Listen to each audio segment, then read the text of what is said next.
Значи, секогаш постои план Б, дефинитивно, доколку знаете дека тоа решение што претходно беше предложено, не се заокружи,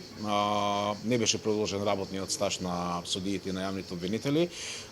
Единственото решение кое што ни постанало, значи да се направи внатрешна реорганизација во судството и јавното обвинителство, затоа што во нашата држава има судови и јавни обвинителства кои што се преоптоварени, има судови и јавни обвинителства кои што практично имаат суди и обвинители кои што работат и под норма. Во таа насока, значи, тоа е единственото решение во моментов кое што би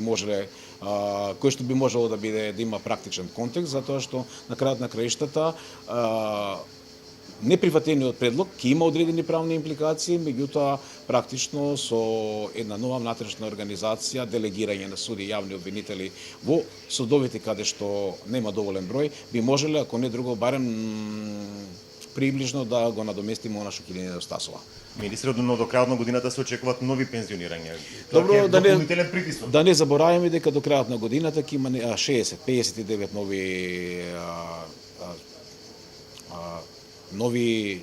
академци кои што ја завршиле Академијата за суди и јавни обвинители и на секој начин тоа ќе значи некој тип на инфузија на судството и јавното обвинителство. Да не забораваме, има уште 96-7 нови кандидати кои што за година и пол, односно за 2 години повторно ќе ќе бидат интегрален дел од македонското судство или обвинителство, така што ако ги земеме тие 97-100 и овие 50, значи околу 150 луѓе